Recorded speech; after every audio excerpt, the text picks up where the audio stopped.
Saudi আরবের বিখ্যাত যদি কোনো খাবার থাকে তার ভিতরে একটা রোমান্সিয়া। যারা আসছেন কম বেশি সবাই দেখবেন। আমরা একটা মেহেন্দি মিট অর্ডার করছি, আর একটা হচ্ছে ব্রুস্ট, আর হচ্ছে সালাদ। আসসালামু আলাইকুম রহমতুল্লাহ, কি অবস্থা সবার, কেমন আছেন? আমি শেখ আহনাব বলতেছি মসজিদুল হারাম মক্কাতুল মুকাররমা থেকে। আমি আলহামদুলিল্লাহ বেশ ভালো আছি। আসলে সৌদি আরবে ওমরা করতে এসে অনেকে একটু অ্যারাবিয়ান খাবার খুঁজেন বা একটু অ্যারাবিক টাইপের যে খ্যাপসাগুলো আছে এগুলো খুঁজেন। আসলে অনেক দূরে দূরে ভালো মানের রেস্টুরেন্ট থাকার কারণে অনেকেই খেতে পারেন না বা জানেন না। আজকে আপনাদেরকে পরিচয় করিয়ে দিব সৌদি আরবের বিখ্যাত একটি খাবার, যেটা হলো রোমান্সিয়া। অনেকে এটা চিনবেন বা অনেকে এটার ব্যাপারে জানেন। আমি বর্তমানে অবস্থান করতেছি ইব্রাহিম আল খালিল রোডে। এটা অনেকেরই পরিচিত একটা রোড। এই যে দেখতে পাচ্ছেন, এই যে 7 নাম্বার এবং 6 নাম্বার টয়লেট, আর এই হচ্ছে ইব্রাহিম আল খালিল রোড।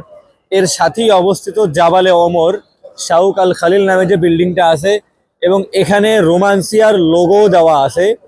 এটার তৃতীয় এবং চতুর্থ ফ্লোরে রোমান্সিয়ার পুরো রেস্টুরেন্টটা আপনারা এখানে বসে খেতে পারবেন।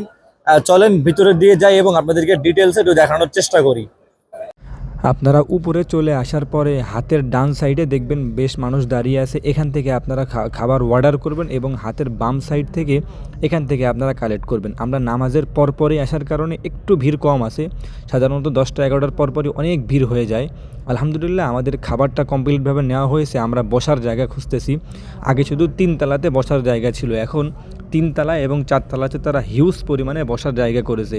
এবং এর পাশাপাশি আপনারা ফ্যামিলি নিয়ে আসলে ফ্যামিলির জন্য আলাদা সুব্যবস্থা আছে, কিন্তু সেখানে কিছু টাকা আপনাদেরকে পে করে বসতে হবে। ওখানে ফ্রি করার কোনো সুযোগ নেই, ফ্রি শুধু চেয়ারেই বসতে হবে। রোমান্সিয়া হলো সৌদি আরবের বিখ্যাত খ্যাপসা যেটা বলা হয় তার ভিতরে একটা। আমরা একটা মেহেন্দি অর্ডার করছি, মেহেন্দি চিকেন, আর একটা হলো ব্রুস্ট, আর হচ্ছে সালাদ। আপনারা যারা ওমরাতে আসবেন অবশ্যই একবার হলেও ট্রাই করবেন। মানে এইটা অন্য খ্যাপসা যেটা আছে তার থেকে একদম বেস্ট কোয়ালিটি হবে। চালটা যদি দেখাই আপনাদেরকে, বাসমতি, এবং এদের একটা আলাদা ঘ্রাণ আছে। আমাদের দেশে পোলাওর যেরকম একটা আলাদা ঘ্রাণ বের হয়, এটা এরকম আলাদা একটা ঘ্রাণ আছে। আর ব্রুস্ট অর্ডার করার হলো, ব্রুস্ট এটা নতুন বের করছে, আমরা এখনও ট্রাই করিনি। সেই জন্য ব্রুস্টটা ট্রাই করার জন্য আমরা এটা অর্ডার করছি। হ্যাঁ ভাইয়া, কেমন লাগতেছে আপনার কাছে? জোরে বলেন, পাবলিক তো শোনে নাই। ভালো না?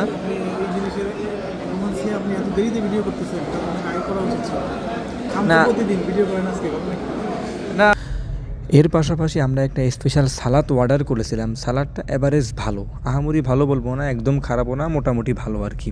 সবাইকে ধন্যবাদ ভিডিওটি শেষ পর্যন্ত দেখার জন্য। সবাই ভালো থাকবেন। আসসালামু আলাইকুম।